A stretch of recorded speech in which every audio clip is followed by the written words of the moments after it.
Magandang araw mga karosas. Meron tayong ayusin ngayon na dryer. Ayaw umikot yung dryer. Ayan o. Ayaw umikot. Pero may nararamdaman akong konting ugong. Konti lang.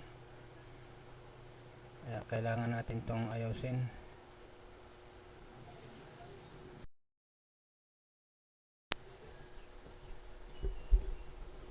Ayan na mga karosas. Binuksan ko na yung likuran nya. Likurang bahagi. Tinis ko muna yung kapasitor. Pero wala akong makuhang reading. Ayan o.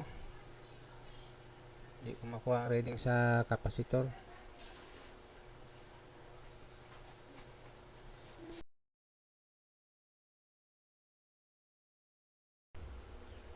Ayan na nga mga karosas. Tinanggal ko yung kapasitor at bumili ako ng bago. Dahil may nakita akong leak doon sa kapasitor. Yung dati niya. Meron siyang bitak sa gilid. Kaya bumili ako ng bago. 5 UA pa lang yung nabili ko. Yung kapasitor dati niya ay 4.5.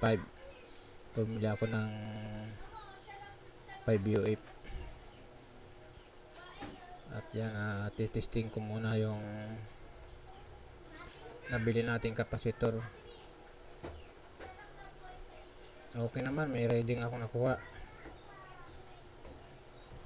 Hindi katulad yung isa, wala na akong makuha reading doon.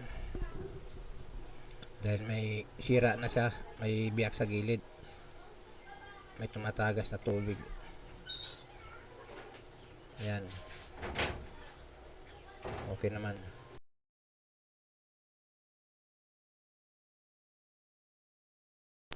Ayan. Kinabit ko na uli yung bagong biling kapasitor. Tapos testing ko kung okay. Pero hindi siya gumana. Ayaw gumana. Ayan o. Mahina yung ikot. Umiikot siya pero mahina. So, ibig sabihin may diferensya yung motor niya. Wala. Di po pwede. Kaya kailangan nating buksan yung dryer para makuha natin yung motor. Tanggalin natin doon. Hanapin natin yung sira. Ayan.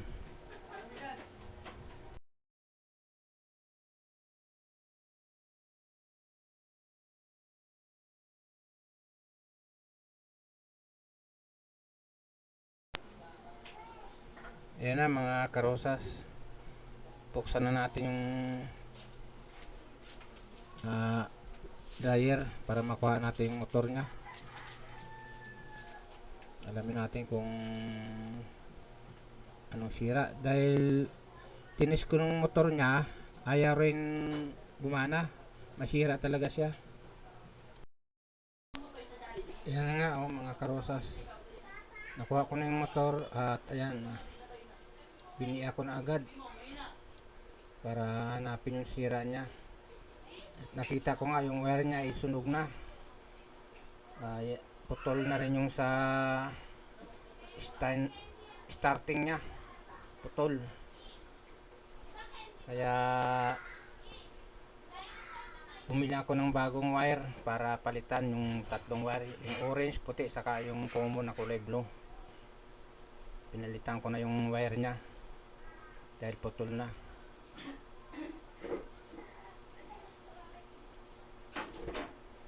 Kaso nung tinisting ko, ayaw pa rin gumana. Kaya hinanap ko yung kung saan pang mayroong sira.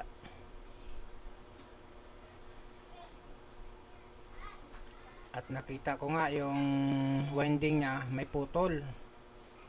May putol yung winding nya, kaya ayun, dinugtong ko uli. Pinagtyagaan kong dugtongin. Ayan yung kulay blue.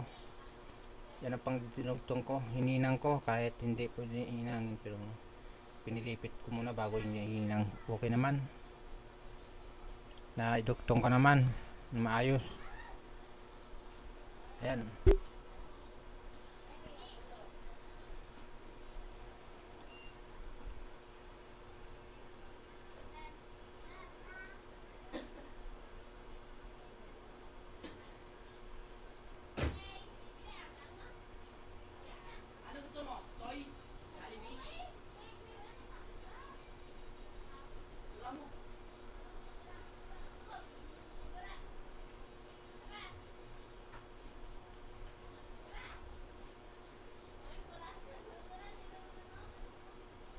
Ayan, kabila naman yung niinang ko.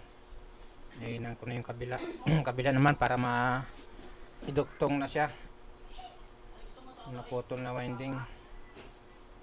Tapos dahil mayroon kong ano yung pinagputokan ng winding, may mga puti-puti. Natalian ko na. Nilagyan ko ng Napalitan ko na ng Putex. wire. Sunog yung wire niya eh. Tapos yung naiduktong ko na yung putol dito. Ito yung putol, dinugtong ko. Nilagyan ko na rin ng Q-Tex yung namumuti ron. Dahil sa pagputok ng wire ng wire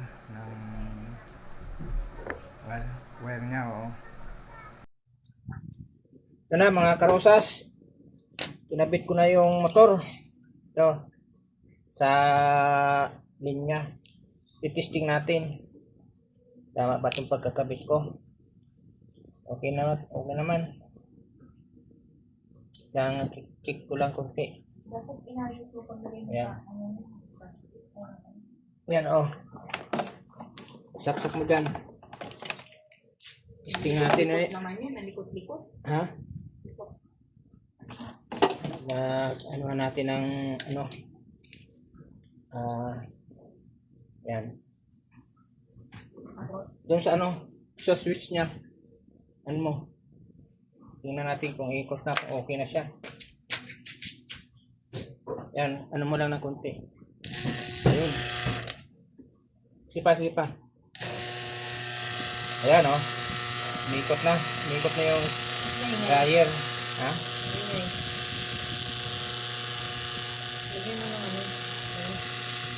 Okay lang yan.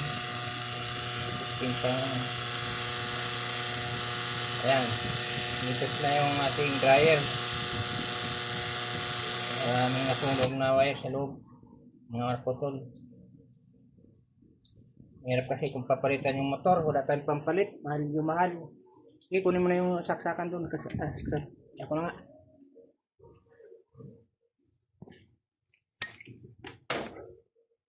Ayan, may symbol naman natin ngayon para makapag-dryer na tayo.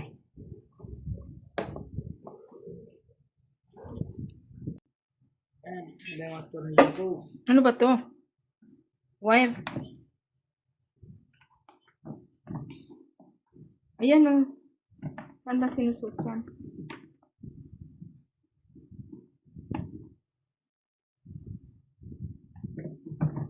Ayan.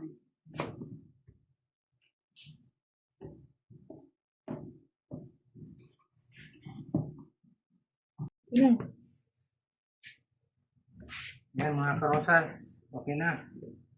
May kabit ko na. Talagang okay na? Yan. Kaya naman Grabe natin ka, okay na? Uli natin. Makapalpak pa uli. Yun. Ayun. May tama. Yan mga karosas. Ayan na. Okay na. Bigyan mo. Angat ko. Ayan. Ayan bilis. Okay. Ang hirap kasi pag walang dryer, kaya ang hirap ng sampayan. Wala kaming masampayan. Libre, no? Okay na naman. Ayan, okay na dryer. Mga karosas. Ang washing na lang ang problema ulit.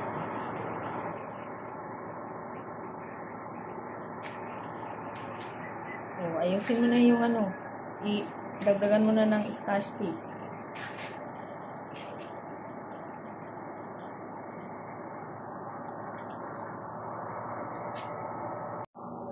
Ayan mga karosas, okay na ulit yung dryer.